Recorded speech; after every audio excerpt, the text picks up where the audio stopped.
Erik the Red, or Erik Thorvaldsson, was born around 950 in Iceland. This was a land where Vikings ruled and conquered, where strength of spirit and will to victory mattered more than anything. But despite all the hardships and battles, young Erik knew from the very beginning, his life would not be ordinary. He would not be just another man. He would be a leader, a legend. From the moment he received the nickname The Red, he became a figure around whom events revolved.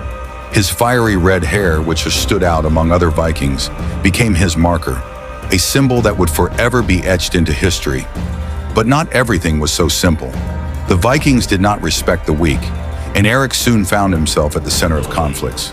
His harsh nature, desire for justice, and merciless fight for his honor led to a dramatic turn in his life. At around 30 years old, Erik was exiled from Iceland for murder, for 2 murders that he committed in response to personal insults and attacks.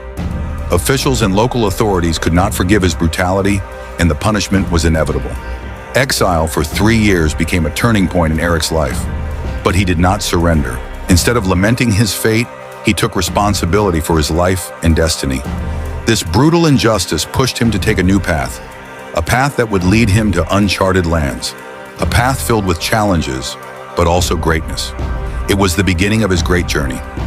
In 982, with his family and several loyal men, Erik left Iceland and set sail for Greenland, a land that was only rumored to exist. Storms and icy waters of the North Atlantic did not deter him. He knew he had no other choice. If he stayed, he would be condemned. But if he took the risk, maybe he would become the one who would leave a mark on history. He learned much during his travels. Viking sailors, explorers, raiders were not afraid of new horizons, and Erik was one of the most daring among them.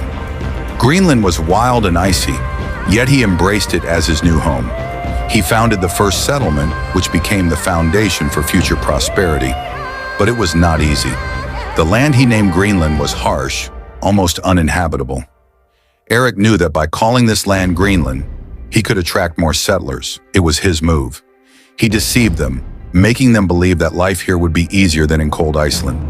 But in reality, his new home was filled with dangers, harsh conditions, and a brutal climate. However, for Erik, this was just another battle. He feared nothing.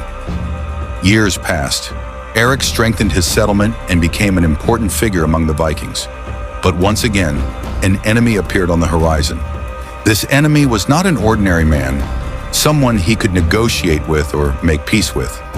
This was nature itself, with its winters and icy storms. He was the father of Leif Erikson, the great explorer who would become famous in the future. But at this moment, Erik was the one leading his people through storms and frosts. He also faced hostile indigenous peoples, the Inuit, and although they could not always defeat him, Erik always held the defense. But unlike ordinary battles, his real struggle was not with people, but with emptiness, loneliness, and despair. The drama lay in the fact that Erik lost almost everything he had created.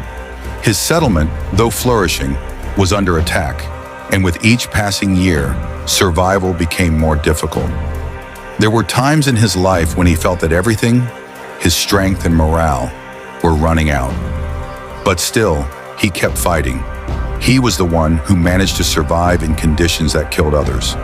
His life was one long trial in which he was always at the front. He built not just a settlement, he created a home for his people, a new life when it seemed there was none.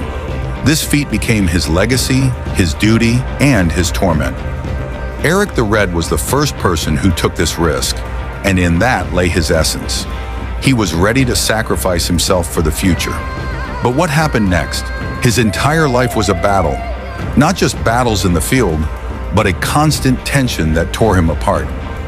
In the end, despite all his efforts, despite all his feats, he died in 1003. But his memory remained. He was more than just a conqueror.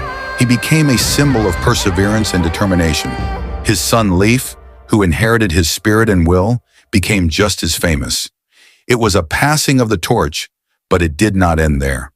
The glory of Erik the Red remains in history as an example of how a man can conquer himself and create new life in the harshest and most inhospitable places. This brutal and decisive man proved that boundaries exist only in our perception. He accepted the challenge, and perhaps because of this, he became a legend.